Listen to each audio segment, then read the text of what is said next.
एक हफ्ते पहले की बात है। मैं माँ से मिलने पहुंची। शादी के बाद पहली बार मुझे देखकर वो रो पड़ी। फिर कहा, अच्छी लग रही है, लगता है दामाद खूब ख्याल रख रहे हैं। मैं नहीं बता सकी कि उसने मुझे शादी की अगली सुबह ही बेच दिया। अब एक नहीं, कई दामाद उसकी बेटी का ख्याल रख रहे हैं। लोगों को विरासत में अमीरी या कर्ज मिलता है, पर मुझे अपनी माँ से विरासत में छोड़ा जाना मिला। माँ ने कभी नहीं कहा, लेकिन गांव की औरतें खुसुर फुसुर करती। उसी से अंदाजा मिला कि शादी के एक आध साल बाद ही बाबा घर से गए तो लौटे नहीं, न कभी उनकी कोई खबर लौटी। अक्सर दुआ देते हुए माँ कहा करती, तुझे जहाँ की खुशियाँ मिले, बस मेरा नसीब न मिले। छोटी थी तो जन्नतों में रहा करती, चारों ओर ढेर सी हरियाली और खूब प्यार करने वाली माँ। हम गरीब थे, लेकिन गाँव की गरीबी कुछ कम सहरी होती है। गांव के गरीब सीवन लगे कपड़े भले पहन लें, लेकिन खाली पेट नहीं सोते। माँ दिहाड़ी के काम के लिए दिन में ही निकल जाती। मैं अड़ोस पड़ोस के बच्चों के साथ खेलती, उन्हीं के घर खाना खाती और इंतजार करती। दिन में खाली हाथ गई माँ, शाम गए लौटती तो हाथ में कभी खाली नहीं होते थे। एक हाथ में सब्जी तरकारी तो दूसरे हाथ में टॉफी बिस्कुट। माँ खाना पकाती तो मैं उसके इर्द गिर्द चक्कर लगाती रहती। मिलकर खाते और साथ सोते। वो मुझसे दिन भर का हिसाब लिया करती, सिर्फ अपने बारे में कुछ नहीं कहती थी। मुझे माँ की तरह ही बड़ी बड़ी आंखें, माँ जैसी ही ऊंची नाक और माँ की तरह ही ना बताने वाली आदत। उसने अपना दर्द कभी नहीं उधेरा, वो बस हमेशा मुझे खुश रहती थी। एक आदमी था, वो परचून की दुकान में आया करता था। दुबला पतला, दांतों के बीच चौबीसों घंटे खैनी दबी रहती। बोलता तो फटी सी आवाज आती। वो हरदम देखा करता था। साथ की लड़कियां मुझे ठहाके मारने लगी, हंसी ठिठोली होने लगी। मैं दिल में रो पड़ती। बे आप सही, लेकिन क्या यही आदमी मेरी किस्मत है? ऊपर ऊपर से लड़कियों के साथ मैं भी हंसती। एक शाम वो घर आया, हाथ में मिठाई का डिब्बा, गुलाबी शर्ट और पैरों में चुस्त पैंट के साथ काले रंग के जूते। हंसते हुए उसके मुंह से खैनी और बासी शराब का गंध आ रहा था। उपकाई रोकते हुए मैंने अंदर आने का रास्ता दिया। वो बगैर दुआ सलाम पलंग पर बैठ गया। माँ किनारे पड़ी प्लास्टिक के पटरे पर बैठी और मैं चूल्हे की तरफ मुंह किए बैठी रही। उसकी आंखें मेरी पीठ पर चुभ रही थी। बात निकली, वो मुझसे शादी करना चाहता था। बहुत सारे सवालों वादों के बीच माँ ने उस पर यकीन कर लिया।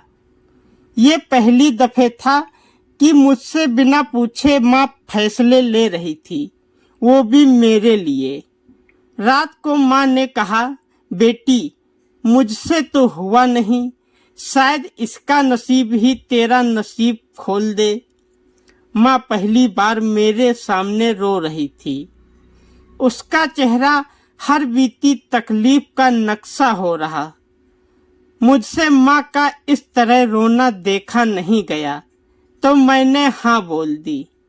मुझे लगा शायद मेरे नसीब में यही लिखा था। फिर अगले दिन माँ ने उसे घर बुलाया और उससे बात की और मेरा उसके साथ रिश्ता तय कर दिया। फिर एक सादे से समारोह में मेरी उस आदमी से शादी करा दी। शादी के बाद जब मुझे वो ले जाने लगा तो मैं माँ से लिपटकर बहुत रोई। शादी के बाद विदा होकर उसके घर पहुंची। सांवली सकरी गलियों में माचिस रखकर बने घर, बारिश हो तो छत की टकर टकर रात जगाए। गर्मियों में मानो सूरज घर में ही उतर आया हो।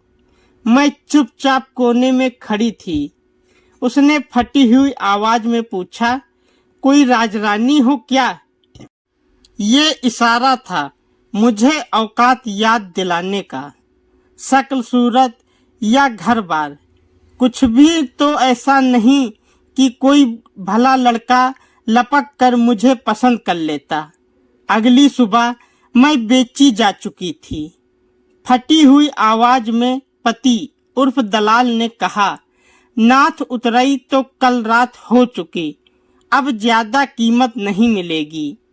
वो लोग मुझे लेकर एक जगह पहुंचे जहां का नजारा देखकर मैं समझ गई थी मुझसे क्या काम कराएंगे। नए काम के लिए राजी होने में ज्यादा वक्त नहीं लगा। 2-4 रोज की मारपीट और कुलबुलाते पेट ने झट से हाँ कहलवा दी। बांस की टट्टी से बने घर में छोटे छोटे कई कमरे हैं। हर कमरे में दरवाजे की जगह फटी पुरानी चादरें या साड़ी झूलती होती हैं। भीतर जाए तो चीकट बिस्तर की बदबू बाहें पसारे मिलती हैं। वो नरक जहां मिनट भर सांस न आए, वहां एक सिला हुआ कमरा मेरा घर है। मैं हर बात पर हाँ कहती हूँ। जब थकी हुई लड़कियां नींद से कुनमुनाती हैं, मैं तब भी राजी रहती हूँ। शराब की गंध मारता क्लाइंट उल्टी कर देता है तो भी मेरा चेहरा सपाट रहता है। मैडम मुझ पर खास खुश रहती हैं। नई लड़कियों को मेरे हवाले से कहती हैं, इससे सीखो, इसका कोई नखरा नहीं है। मैं बुत बनी सुनती हूँ। किसी बहाने भी सही वो खुश रहे तो जिंदगी आसान रहेगी। बुढ़ा चुकी कुछ लड़कियों ने आते ही मुझे ये गुण सिखा दिया। हाल में मैंने माँ के घर जाने की छुट्टी मांगी। हर बात पर बकझक करने वाली मैडम ने झट से हाँ कर दी।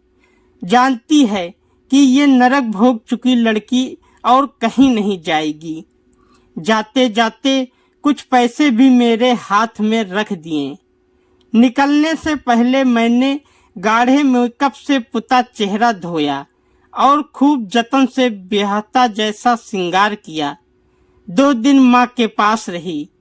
कुछ किलोमीटर पर बसी जिंदगी ऐसे भूलकर जैसे जिंदा लोग मौत को भूले रहते हैं, क्योंकि अब वैसे भी मेरी जिंदगी में कुछ नहीं बचा था। मैं निर्जीव हो चुकी थी।